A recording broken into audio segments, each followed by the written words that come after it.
Welcome, future dungeon divers, DMs, and dungeon divers.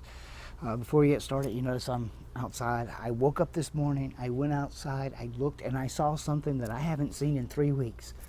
The sky. There were clouds and blue sky, and not a red sun. This is the first time in 3 weeks that I can't look at the sun. There's no more smoke right now, which is a good thing. Doesn't mean it's going to last, but it's a good thing. Well, you can hear the pups. Wow. Something you haven't seen in 3 weeks. Blue sky. No smoke.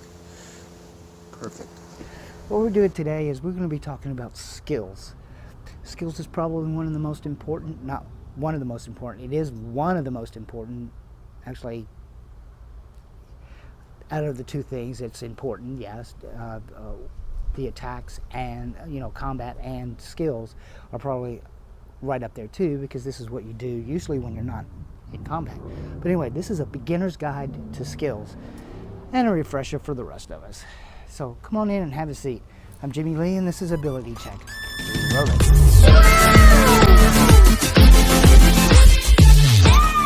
Oh, look at that. It's a good boy. Yeah. Yeah, it's my good boy. That's right. Oh, right under the chin. Look at that. Ooh. There you go. All right, Odin. It's a good boy. Now remember, D&D is a game that's put out by Wizards of the Coast. Well, I just couldn't help myself. I was out here. This is privet tree, the bees. I'm a beekeeper too, so I kind of like it. It's just great. My chickens are happy. Unfortunately, I had to put the dogs inside because they want to play when I'm outside with them. But anyway, this is great out here for right now. But let's get to it. So remember, all the rules I'm going to bring to you are from the Player's Handbook and from the basic rules. Remember, the basic rules you can get from the Wizards of the Coast website. I have a link below. You can click on it. You can download to your cell phone, to your PC, to your laptop, your tablet, whatever you want to do it to. But it's right there just for you to use. Okay, let's talk about what skills really are. Skills are things that you can actually do in play. You can actually, when you're doing this, remember the skills that you're given or you choose, you are proficient in. There's a list of 18 skills that you can find on page 174 of the Player's Handbook or page 61 of the basic rules. When you look at them, they tell you what skills are associated with which ability. So basically what it is it's a modified ability check. In other words, you apply the what you're going to do is you're going to roll a 20-sided dice, apply whichever ability modifier is there to it. In other words, the plus is there, and then your proficiency bonus. Remember, when you choose these skills, you are proficient in these skills. The skills are actually linked to only 5 abilities, not 6, but 5: strength, dex, intelligence, wisdom, and charisma, not con. And we'll get to that one later. But so how do you get skills? Well, the skills you could get usually relate to 3 things: race, class, and background. So let's get to that one. So the first one is when you're choosing a race for your character. Certain races don't give it to you, but some do. One of that comes out is elf. Elf gives you keen sight, which is perception. It gives you the perception skill. If you choose half elf, you get to choose 2 skills of your choice from the list of the 18 skills. The next one is variant human. If your DM is allowing variant human, you should talk to him about this. It lets you choose 1 extra skill of your choice from the list of the 18 skills. Another one is half orc. Half orc, you get intimidation. And so that's basically it for the races.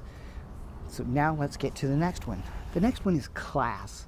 Okay, class is pretty important. There's one thing, if you go to the class, like you're going to choose, say we're going to use for an example fighter right now. If you go to fighter and you choose down there, it says you go down there and you look at the listing and it says choose 2 of the following. It gives you a list of skills for fighters that fighters can use, but you get to choose 2 of them, which is kind of great because it's not a cookie cutter. you know. They don't say, okay, all fighters have these skills. It gives you a list of skills of what you can choose from that, so you can actually role play your character the way you think you should play it. I think it's a great deal. Now, most of them are going to give you, most of the classes are actually going to give you 2 skills, but there's always an exception. One, Bard. If you choose Bard, it says choose 3 of your choice. That means that you can choose 3 skills from the list of the 18 skills. One thing there is that you got to realize Bard actually doesn't have a Bard list, but that's okay. Like I said, you get to choose 3 of your choice through the skills. The next one is Ranger. Ranger lets you choose, it says choose 3 of the following. That means when it says the following, they give you a list of skills. You choose 3 of those skills. That's the list for the Rangers. And Rogue. Rogue does the same thing. It says choose 4 of the following. So you choose 4 from the following. Once you choose all these skills, you mark them on your character sheet, and then you click them on your, mark them on your character sheet by putting little dots on there. And remember, these are skills that you are proficient in, so you get to add your proficiency modifier to them. Doesn't mean you can't use the other skills, just means that these are the ones that you are proficient in, that you're actually really good in. Now let's go to the next one. The next one is background. Once you've chosen your race and your class, you get to choose a background. And in the background itself, whichever background you choose will give you actually sometimes extra tool proficiencies, but they also give you 2 skills. You don't get a choice. Those are the 2 skills that come with that background. Now, here's the kicker, and something that you should understand in the first place. If you have already chosen the skill that they're trying to give to you, you get to choose another skill. You cannot take a skill twice. Skills do not stack. So that means you can't take the skill twice and double your proficiency bonus. That's not the way it works. The only people that can double their proficiency bonus is a rogue when he takes expertise. It is a class feature. All right. So unless it specifically says you can double your proficiency bonus, then you can't do it. So you get 1 skill. Okay, you can't take it twice. But here's the kicker on this.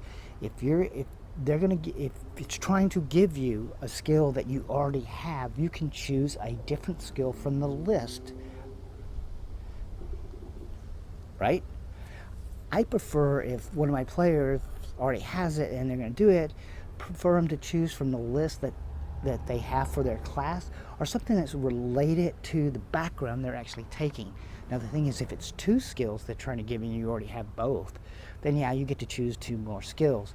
So that means that the thing is, choose skills. You want those, especially in gameplay. Okay. Now, how to use the skills. Usually you're going to end up rolling the 20-sided dice, like I said before. You're going to add your modifier plus your proficiency bonus if you have that skill. If you don't have that skill, you can still use it, but you don't add a proficiency bonus to it. You can try to do it. And my neighbor's little puppy.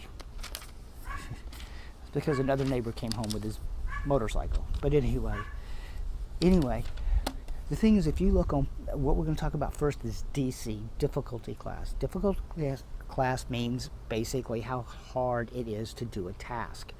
And the DM is going to assign the DC. If you look on page 174 of the Player's Handbook, page 61 of the basic rules, you'll see a list of these. Okay, it starts out DC 5. DC 5 is easy.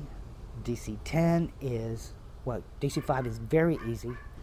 DC 10 is easy. DC 15 is moderate or medium.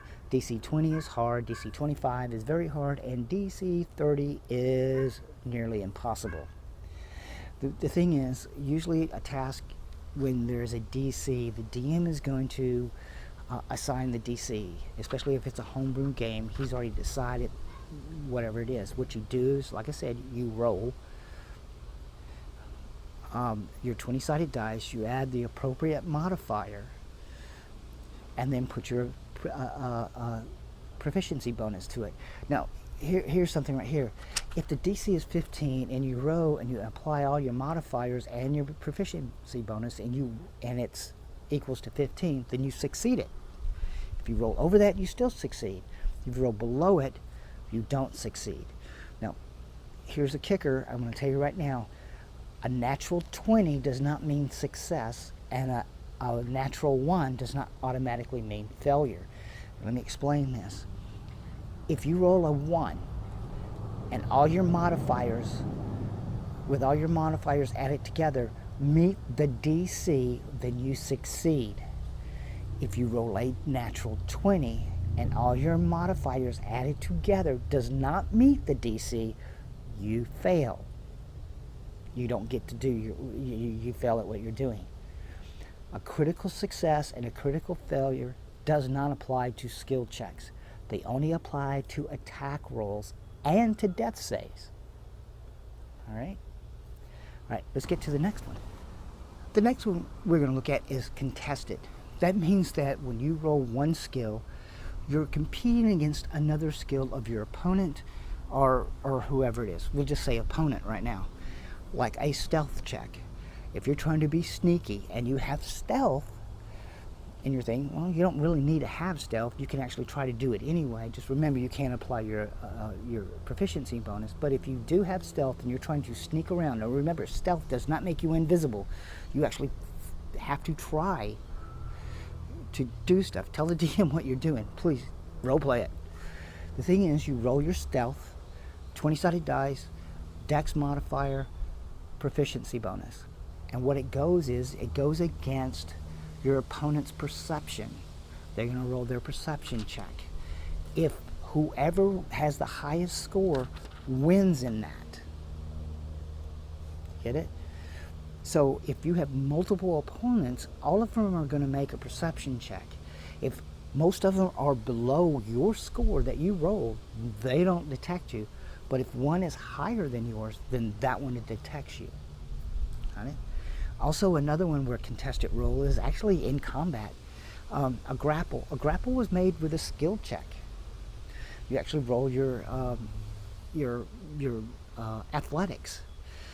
If you have athletics, then great, because you get to add your proficiency bonus. If you don't, yeah, no, it's just a straight up strength check. But what you do is you roll your athletics check, and then they can roll either an athletics or a dex or a acrobatics check to keep from being grappled by you. Whoever has the highest roll wins in that one.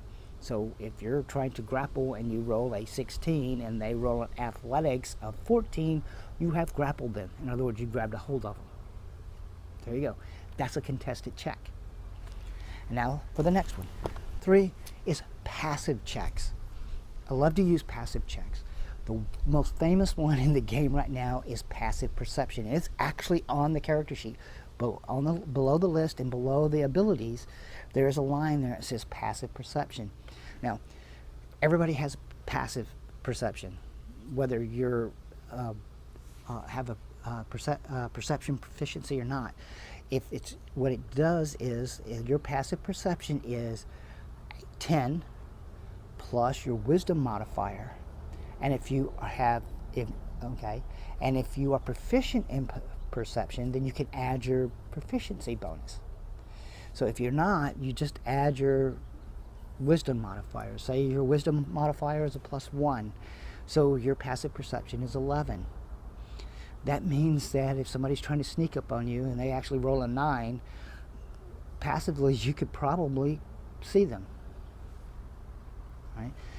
Say you actually are proficient, so and at your first level you add 10 plus 1 plus 2, your proficiency bonus, which makes it 13. Again, if they roll an 11, you're 13. You saw them. You see what I mean? But here's the thing is, you can use passive checks in almost any of them. I use them in intimidation, persuasion, performance, investigation, insight. I can use a passive in all these, and it's very easy to do. And actually, it makes it pretty easy on the DM to determine, especially if the player is actually, for you DMs, If the player is actually role-playing, let them role-play it, and you do a passive check for them. Remember, if you think they have it, for a passive check, if you think they have advantage, you add a +5 to that. So that 13 passive perception now becomes 18. If you think they have a disadvantage on it, then that 13 actually now becomes an 8. Okay, another way to use the checks is that you, as long, if one of your friends or you are actually going to try to do something and you're going to use a skill that you're proficient in, if they have the same proficiency, sorry, I'm a little tongue-tied, so excuse me. If they have the same proficiency, they can actually do a help. And what you do is that as you're doing it, you have advantage on that now, and you can do it with them. But remember, both players have to have proficiency in that skill. Okay, let's talk a little bit about using these in gameplay, and it's very important, and I think it's a strong thing like this. Just don't tell your DM, I want to roll an insight. Okay. Give more information. Tell them what you're doing. Oh, I'm going to investigate. I want to roll investigation. I'm looking in this room. Tell them what you're doing. Because I have a DC of where the way things are sort of hidden in certain rooms and stuff like this. And if you, as a player, start telling me how you're doing it, all of a sudden you're pulling out a magnifying glass, you're tapping on the wall. That DC for me is going to drop because of what you're doing. You're actually doing it. And if it gets low enough, I'll say, okay, go roll. You know, and my DC has gone down low, and actually it's happened before, and I probably will do it again. If a player starts doing it, that DC 20 now became, oh, well, this is what you find before he even rolls, because they role play it out, and that's the whole thing. I think the skills, and it's my opinion, and DMs, if you think it is too, is that if you roll it out, if you play it out, you roll it out, is what I call it. Got it. Thanks for coming by. That's all I have for today, and I just love this beautiful sunshine out here. Just remember, if this helps you, hit that subscribe, that like, and that bell so you don't miss anything, and also leave a comment below and tell me how you liked the video or any of the other videos I have. All right? But anyway, I'm Jimmy Lee. This is Ability Check. Y'all come back now, you hear? Roll it.